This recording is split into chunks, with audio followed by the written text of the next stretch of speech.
I'm now going to highlight to you China's strategic misperceptions of India. How they are running their own narratives about India, and how do they perceive India. Okay, I went to as you know, I keep reading this chap Guancha, and this chap called Lin Min Wang. Okay, he is a researcher at the South Asian Studies of Fudan University. So he's put this article out. It says India is pro-US for 2 years and pro-China for 2 years. And why is India doing this? What are India's consideration for doing all this? So I put something out, but I thought I'll put it across because how they misperceive India comes out in this article. This fellow, when he writes in other, platforms, he's very careful, he's very balanced. But when he writes in Chinese, he's all breaks off and let it clutch off, top gear, he talks all nonsense. Okay. All whatever he wants, they'll spew out. So what has he been doing? He says, in this article, and this article came about 2 days back. That's the beauty. Just 2 days back. He says it's the end of the India-US honeymoon period, and there are strategic differences and broken trust. Well, we had a problem with the Biden administration, but that was the end of the India-US honeymoon period. Not now. After Trump has come, 10 days after Trump has got installed, he writes this nonsense. So you imagine what's the credibility of these fellows who are, coming out with all this. Why? He says that assassination incident, Nijjar case. That's what he's saying. So the trust between India and Five Eye Alliance is gone. And then, the Indian industry is having a problem because being anti-China is unwise. Yeah, there are some chaps, I have no doubt. And he's blowing them up. So these three is the background on which he's built this case. Now, after building this case, he says, India follows a strategy of 3 no's and strategic swinging. Then he goes on to say, the Sino-Indian relations have gone up and down. So everyone knows that they've gone up and down. In fact, they've only gone down, not much up. Right. He says, even now, the improvement in the Sino-Indian relations is not great. And the space for being good bonhomie and all is very less. And he says there's no determination on the Indian side to improve the relationship. Okay. Yeah, why should I? Why should I improve my relationship with China? It's China's necessity. Okay. And if there is an improvement, he says it's not because India wants to become good with China. It's because there are setbacks with the US relationship. What a corny kind of a thing he's saying. Here, the first foreign minister met by Rubio was Dr. Shankar. The first external engagement Rubio had was with the Quad foreign ministers. Normally, it's the American tradition to meet the foreign minister of Canada and Mexico. That's their tradition. But this time he didn't do that. He met the Quad foreign ministers and Dr. Shankar. And here he says there is diplomatic setback with USA. Just think how foolish he is. How they misrepresent to their own public. See, if you open up Guancha, for the past 10 days, ever since Trump is coming or a little before that, 90% of the articles on Guancha are all about Trump and USA. It is as if there's no other world or country or person other than Trump and USA to talk about and discuss. And the only people who can defeat them is China. Okay. Nothing. They don't write anything critical about. There's no self-criticism about China. Not like Indian newspapers who will first criticize India. That way, Chinese are very nationalistic, communists. It doesn't matter. Their whole thing will be collapsing. But they will say, oh, China is the best. And we have to believe it. This is what they write. Nonsense. Absolute nonsense they write. Okay. And he says, India's policy towards China will be dare not conference, do not be neutral, and do not want to follow. So he's whipping up emotion within. He's portraying India as a weak state. Let me examine each of these. He says not daring to confront. He says the power differential between India and China militarily is so much that it is a major change that has not happened in a century. He says in terms of military strength, the gap between the two countries is significant, which makes India unwilling to stand at the forefront of confrontation in its relations with China. Yeah, for the past 4 years, after all, Mr. Xi Jinping thought he'll enforce a military solution on India. He came, he stood, he came 9 kilometers into Indian territory. Immediately after the Mount Kailash operation, he went back on Pangong. So now after 4 years, he's gone back. So we are not daring to confront. What an idiot he is, yeah. A complete fake. See, this is the way Chinese are being brainwashed. And we need to understand by their own people. Communists brainwashing communists. Ideal combination. Okay. So he said that India is scared of China. That's what he's saying to his people. Okay. And then India doesn't want to be neutral. India wants to side with the USA and make use of this favorable condition between China and problem with China and USA and make use of this as a strategic opportunity to do what it wants. So India won't take a neutral position. That means India is scared, but India is against China forever. The way they are doing this, we should be very clear what the Chinese think before we let them in. We've signed, we've only banned 59 apps plus another 59 apps. We should double it. And we should throw the Chinese out. It doesn't matter whether we get the technology or not. First, throw them out. That's what. We don't want to be neutral. Let's be very clear. Okay. He says unwilling to follow. Whom are we being unwilling to follow? They want us to follow them. He says, faced with China's growing influence in Asia, especially the dominance in the economic field, India has proposed a concept of a multipolar Asia in an attempt to balance China's dominance in regional affairs. Whose economy is going down? China's. Who's the fastest growing economy in this part of the world? India. Whose demography is going down? China. We'll talk about that a little later. Their narrative. This narrative also will debunk. So this is the kind of thing. So they want us to follow. So what this fellow has said, we are scared of them. 4 years is gone. Forgotten. Right? We will not be neutral. We will be with USA. And then we don't want to follow China because they expect us to follow them. This is the expectation. All this put together is very clear. And then they say, no, we are not interested in India. I'll talk of that also.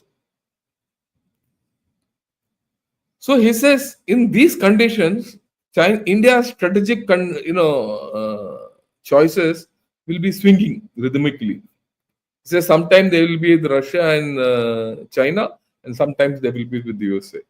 So he has very cleverly put Russia and China in one group. That means he feels he is controlling Russia. He says they will be sometime with USA and sometime with Russia and China.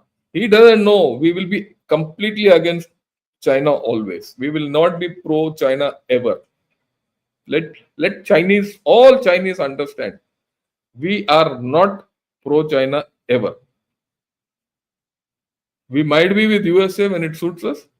We are always with Russia and Russia is always with us. We know that you don't have a good relation with Russia, barring Xi Jinping's period. But we have from, I don't know when, And you guys don't know Russia. Okay? He's already sitting on half of your territory in Manchuria. And he says, till such time Modi is there, this will run. So he wants some Papu, Dappu, and Kappu to come back, and then he'll, subvert them. And then India will follow China. That's their larger aim. Please understand this. Tomorrow, when we, vote, we have to make informed choices about what China is doing. Right? So, but all this nonsense he has spoken. Look at this article. He says, in terms of same Guancha, this came over a week back. In terms of the cognitive space of India, many of us are one-sided or even incomplete. He says, look, and this guy says, this is not the truth. There's some other truth. And what is that truth? I've actually said this to you earlier, but let me put it again fully to all of you. He says, the Chinese view, he says, when we say we means China. He says we are too far from the Indian Ocean. He's accepting here that China doesn't have a leg to stand in the Indian Ocean. And our cargo ships go most to the Indian Ocean. Naturally, they go because there's oil there. Still 60% of energy needs go through Indian Ocean. And he says India has made progress in recent years under the leadership of Modi. India is undoubtedly the most promising country in this century except for China and United States. He says so. And that fellow says we are weak. Just think. He says Germany, Japan, Britain, France and South Korea have reached their peak. They're over. Russia has a shortage of population. Brazil and South Africa are not enterprising. Other countries are not enough to become a world power in terms of resources and population. India, which has a huge population, resources and market, is more likely to rise. So this is their view. Okay. And just think, there's that fellow who's supposed to be a think tank from Fudan University. He's spewing all nonsense. And here is this guy. They're worried. They're worried about India. Okay. I mean, let's not have doubts about this whole story that all this bravado of China not bothered about India and all that. They're worried. There's a strategy in this. And what is that strategy? This is the strategy. I've spoken about this earlier. I'm again saying the normal thinking and talking and all their bots who will comment and all that will say China does not discuss India. Okay. And they will also say India doesn't figure prominently in any channel except in South China Morning Post or Global Times, and that too occasionally. That's their alap. बोलते रहते हैं ये.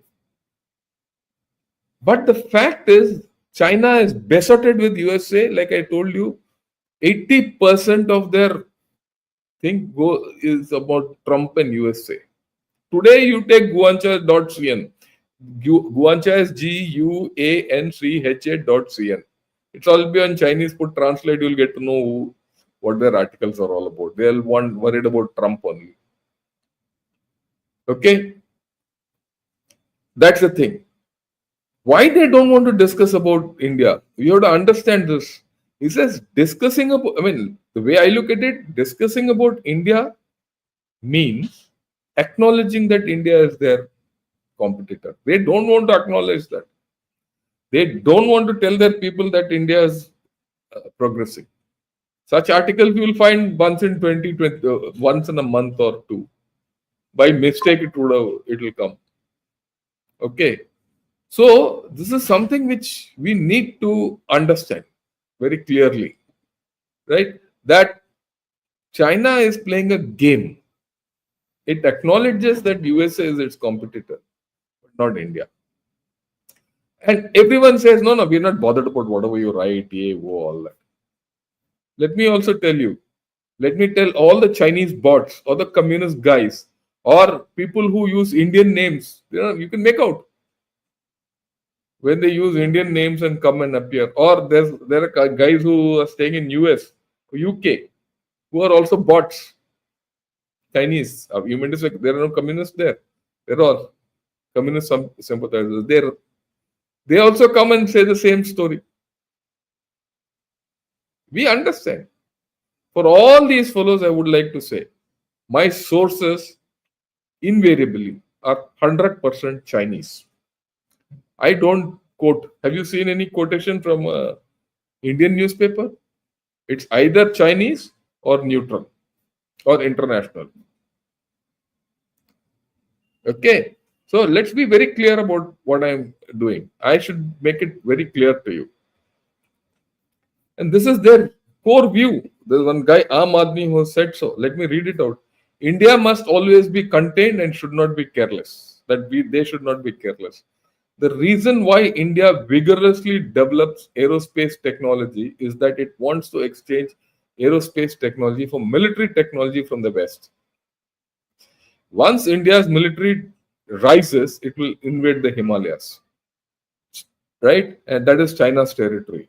Because this is the source of the China-India river. They're worried that we will take the river sources. Okay? Whoever controls the water source can strangle the other's dead hole. It is a must win for China and India. Now, China's control is friendly to India, hardly. But that's his narrative. But once India controls and cuts off China's water source, China will face a huge crisis. China will face a huge crisis whether we do anything or not, because they don't have people and their water is shrinking. It's all contaminated. Treating each other with benevolence and righteousness does not mean that the other party also understands what benevolence, justice, courtesy, wisdom, and trust are. I mean, this fellow says that Chinese are benevolent. Have you ever heard of this except from a Chinese mouth? It's like a donkey braying and saying, I'm like Lata Mangeshkar. Okay. Maybe our benevolence is just a manifestation of cowardice in the eyes of the other party. In 1962, we retreated 20 kilometers of troops. India is continuing to encroach on our territory. Don't have the fantasy of vegetarianizing about jackals, tigers, and leopards. In order to avoid the consequences, we must establish the containment of India as a long-term, unswerving national policy. This is their view. And you think we can make good with them ever? I don't think so. So, what I want to conclude in this part is China has huge strategic misperceptions of India. It thinks that we are worried about them. It thinks we are scared about them. We can't confront them.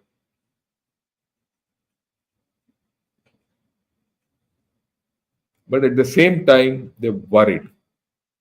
They're worried, I've shown you, that someday when we rise, they'll have a problem. Already they have a problem with where we are. Our rise is certain and their decline is also certain. And I've been saying this for the past 4 years, and whatever I have said has come correct so far. So let's see how the dice rolls.